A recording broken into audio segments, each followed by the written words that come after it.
ನಮಸ್ಕಾರ ಶಿವಮೊಗ್ಗದ ಮಹಾಜನರೇ, ಇವತ್ತು ಶಿವಮೊಗ್ಗದಲ್ಲಿ ಮಹಾ ಪ್ರೊಟೆಸ್ಟ್, ನಮ್ಮ ವಕೀಲರ ಪ್ರೊಟೆಸ್ಟ್ ನಡೀತಾ ಇದೆ ಹೈಕೋರ್ಟ್ ಪೀಠಕ್ಕೋಸ್ಕರ. ಈ ಒಂದು ರಿಪೋರ್ಟ್ನ ನಮಗೆ ತಯಾರು ಮಾಡಿದವರು ಬಶೀರ್, ಫೀಲ್ಡ್ ರಿಪೋರ್ಟರು. ಬನ್ನಿ ಸ್ನೇಹಿತರೆ ನೋಡೋಣ. ನಮ್ಮ ಯೋಗೇಶ್ ಸರ್ ಅವರು ಸಹ ಈಗ ಮಾತಾಡ್ತಿದ್ದಾರೆ.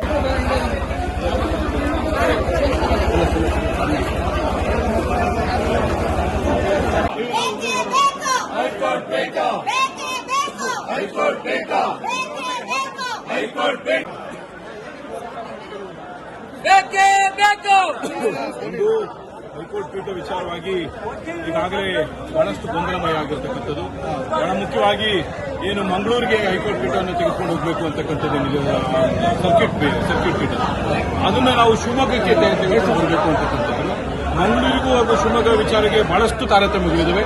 ಈ ವಿಚಾರನ ಈಗಾಗಲೇ ವಕೀಲ ಸಂಘದಿಂದ ಈ ಹೋರಾಟವನ್ನು ಮಾಡಿಕೊಂಡಿದ್ದೇವೆ. ನಾವು ಇವತ್ತು ಕಾಂಗ್ರೆಸ್ ಪಕ್ಷದಿಂದ ನಮ್ಮೆಲ್ಲ ಸ್ನೇಹಿತರೊಂದಿಗೆ ಏನು ಹೋರಾಟಕ್ಕೆ ನಾವೆಲ್ಲರೂ ಕೂಡ ಬೆಂಬಲವನ್ನು ಕೊಡ್ತಾ ಇದ್ದೀವಿ. ಇದನ್ನ ಏನು ಮತ್ತೆ ಜಿಲ್ಲಾಧಿಕಾರಿಗಳ ಕಚೇರಿಯಲ್ಲಿ ಯಾವ ರೀತಿ ನಮಗೆ ಹೈಕೋರ್ಟ್ ಪೀಠದ ಅನುಕೂಲ ಆಗ್ತದೆ, ಇದರಿಂದ ಅನುಕೂಲ ಏನು ಅನ್ನೋದನ್ನ ಮುಂದಿನ ಭಾಗದಲ್ಲಿ ಹೇಳ್ತೀವಿ. ಧನ್ಯವಾದ.